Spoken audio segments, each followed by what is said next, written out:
Hey YouTube, how you doing? Me and my beautiful wife are gonna take our first road trip in our 2014 Ford Escape, and I'm gonna make a video to give you my review on how it drives, cruising miles per gallon, going up and down mountains because we're going from Albuquerque to Phoenix, so we're gonna be going up and down mountains pretty much the whole time. So sorry for those of you that live in Missouri, Tennessee and stuff where it's all flat. This might not help you as much, but at least in the comfort and the roominess of the car, that should help you. So let's go. Alright, so for the road trip, we have cup holders here, obviously. Alright, so we're about to go on this road trip. Got some coffee. It's got a decent amount of storage space. Has the same amount of door space really as a Focus, and probably the Ford Edge and the doors. Fits my little dog kennel with my little crabby ass Chihuahua thing. She's mixed with something. She has massive ears. And then it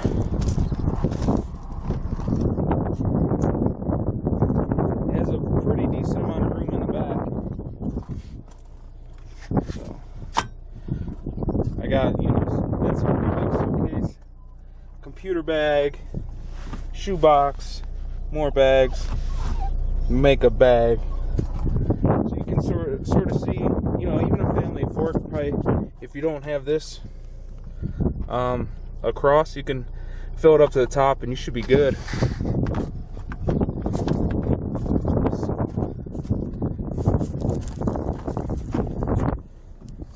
Of course, she has to bring millions and millions of shoes. I don't know what she needs that much shoes for. Say hello. Say hi, Lucy. This is Lucy.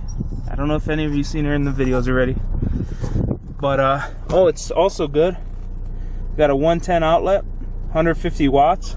So any laptop, pretty much, and anything else, maybe a, mini cooler or something, you can plug in and run off for long trips. Our trip's only 6 hours, so we'll be doing all right.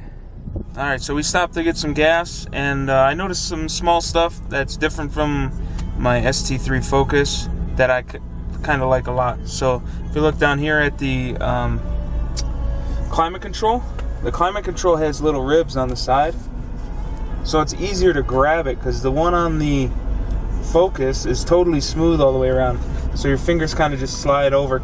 Since they don't stick out real far, you don't have a lot of area to grip, so this makes it easy to turn it.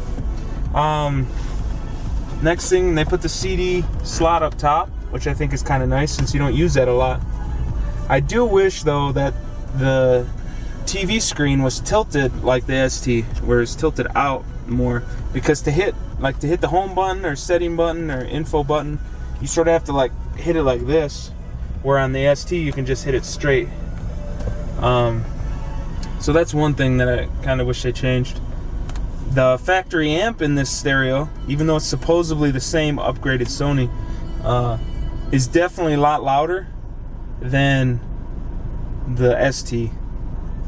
Other than that, the cup holder area is definitely better. They actually have also a insert. If I can find the stinking insert, there it is. So you have an insert for that slides in, right?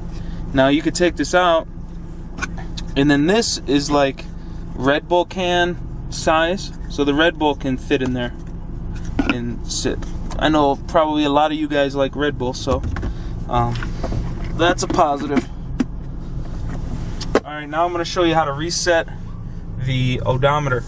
So if you look over here, now you can scroll through here. They have average fuel, instant fuel, trip, and trip odometer.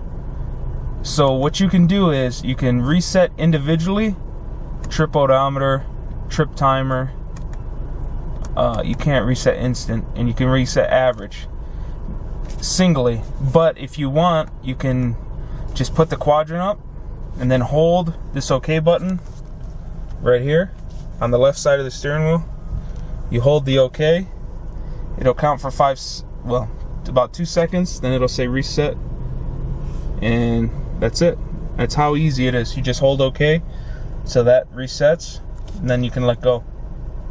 So I'm gonna get on the road now, head to Phoenix, and I will check back in. All right, so we've been driving for, I don't know, 130 miles now. First impressions of the long trip, the car is real smooth. It's pretty quiet in here. The wind noise isn't very high coming through the doors or any of that. So I did happen to stumble upon something I didn't know was on here. I do have the 4-wheel drive 2-liter EcoBoost, and in the little display they have up front here, they have an option for showing you the intelligent 4-wheel drive and what tires are getting power and how much power is going there. So we're gonna go ahead and look here at the screen. So that's your normal screen, right? The 4th quadrant deal. All you do is push left to go to where it says trip 1, trip 2, trip 3, and then you scroll down to information, hit right. Now it shows intelligent 4-wheel drive. So you can see I'm in cruise control right now.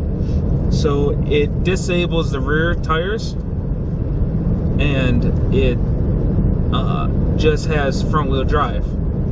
So I'm gonna tap the brake here so you can watch it go down. Okay, so see how the power on the front wheels went down to nothing because I'm coasting. Now, if I push the gas real hard, it'll engage all 4.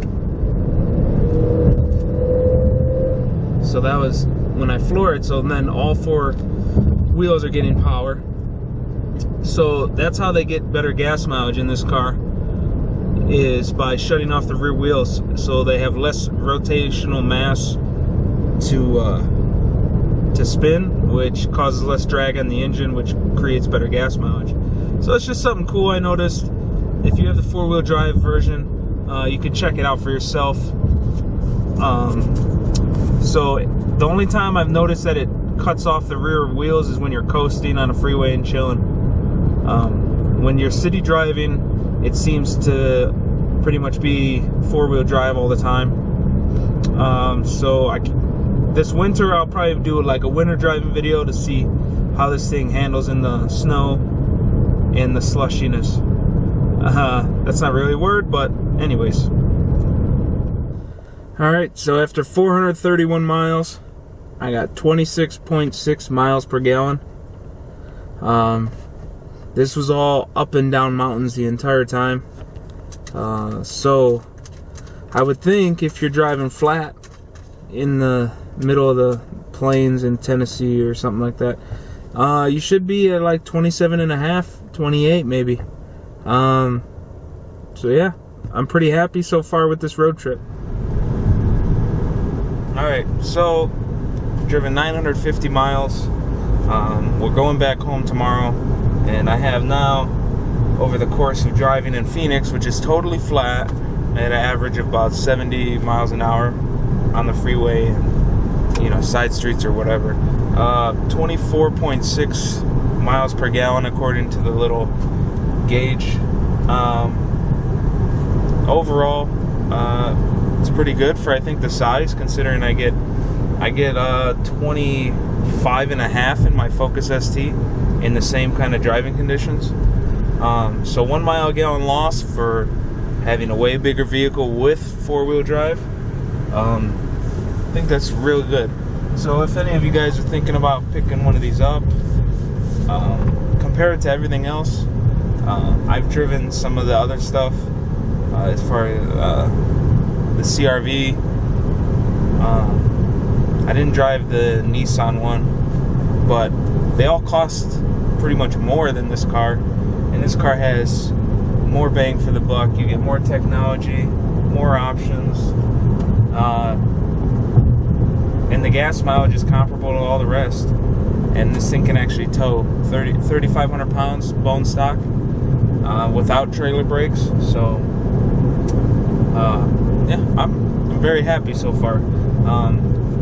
Last part of this video, I'm going to update you with the final thoughts after I drive another 500 miles and get home. So I'm gonna go do that, and I'll see you in a minute. All right, so me and my wife just got back from this road trip. It's only 420 miles one way, but I ended up with 1,640 something miles. I drove the same amount while I was in town as going and coming, so pretty drastic differences. I didn't just do highway only. We ended up getting 25.6 miles per gallon over the entire 1,600 and whatever miles. I could have been better, except while I was in Phoenix, I was driving like a dickhead, and I floored it way too much to get around people, get on the freeway, all that stuff, when I could have just hit cruise control and drove nice. If somebody granny drives this car, I think it's easy to say that you should be able to get at least 26.5, 27 miles a gallon daily, constantly. And if you drive, the sweet spot on this car was about 71, 72 miles an hour.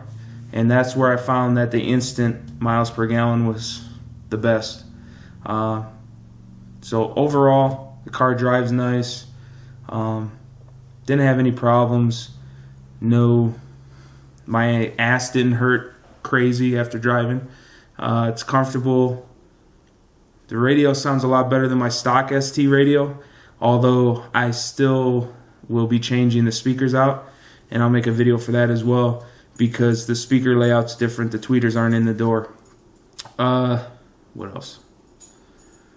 Overall, for the money, I think it's an awesome car.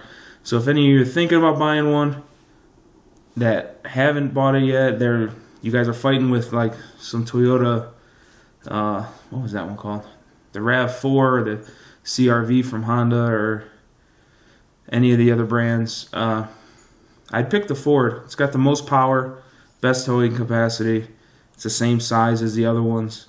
It's comfortable. And at the price point that Ford's been giving with all the rebates for the EcoBoost Challenge and customer cashback and stuff, can't really beat it right now. So, till next time, wrench on.